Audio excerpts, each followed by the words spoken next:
Hello and welcome to this video all about IELTS speaking vocabulary. So, let me introduce myself. My name is Joe.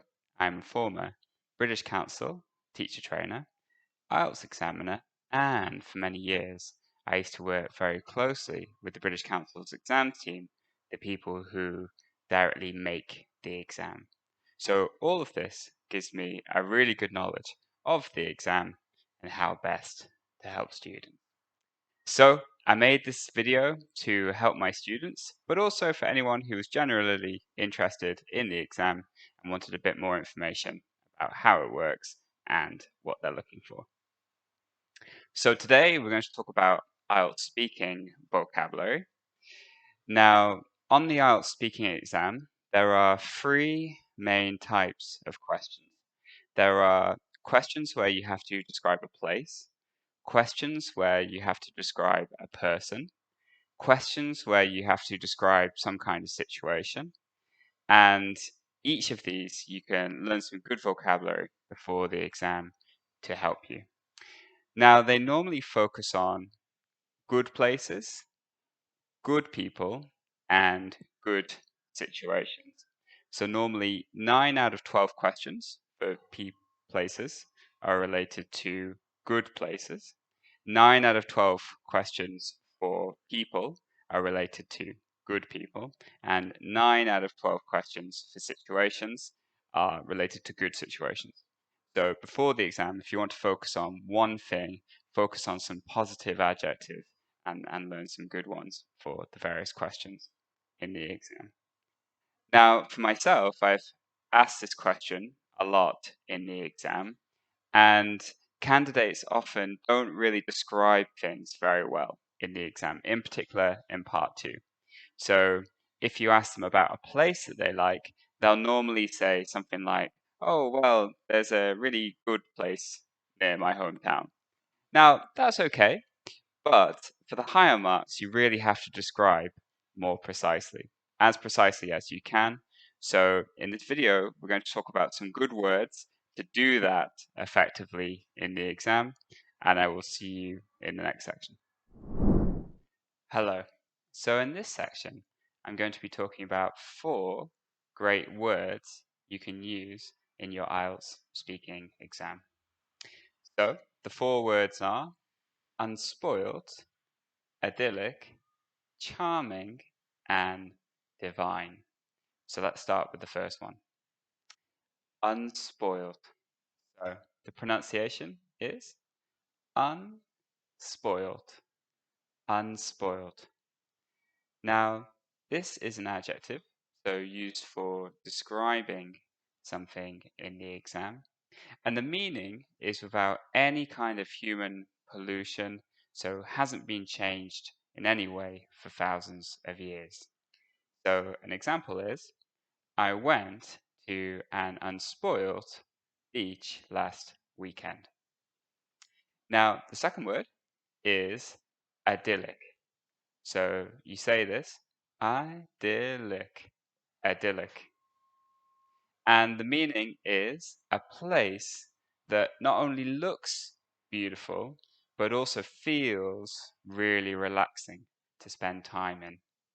So an example would be, we stayed in an idyllic cabin during our last holiday. Now, number 3 word is charming, and the pronunciation is charming, charming. Again, this is an adjective, so used for describing something, and the meaning is a place that feels really nice, hasn't been changed in a way that's really horrible, like some kind of awful hotel complex or something built in the middle of it, but looks really original and feels really nice to walk around. So, an example of that would be, there are many charming villages in the English countryside. So, you can imagine these are like villages that you would see on a postcard, that kind of thing. So, the last one is divine. So, the pronunciation is divine, divine. Again, this is an adjective, and the meaning is somewhere absolutely amazing, like the best place you've ever seen in your life. Now, be a bit careful. Unless it is an absolutely amazing, wonderful, fantastic place, try not to use the word divine because it can sound a little bit strange. So, an example would be the ocean villa was divine. Everything about it was perfect. That's 4 good words for talking about places you like in the exam. In the next section, we're going to talk about 4 words for describing places you really don't like. Okay, so in this section, we're going to talk about 4 negative words for describing places you don't like on the IELTS speaking exam. So the first one is dilapidated. Dilapidated. I'll say that again. Dilapidated. Dilapidated. Now, this is an adjective used for describing things, and the meaning is somewhere that's not very well looked after and is generally in a state of disrepair. So it could be broken or not very clean or something like that. So an example is, I stayed in this really dilapidated hotel. Many of the windows were broken and none of the doors shut properly. Okay, so number 2 is barren. So you say this, barren, barren. And the meaning is a place that doesn't have very much life to it. So there's nothing living and breathing there.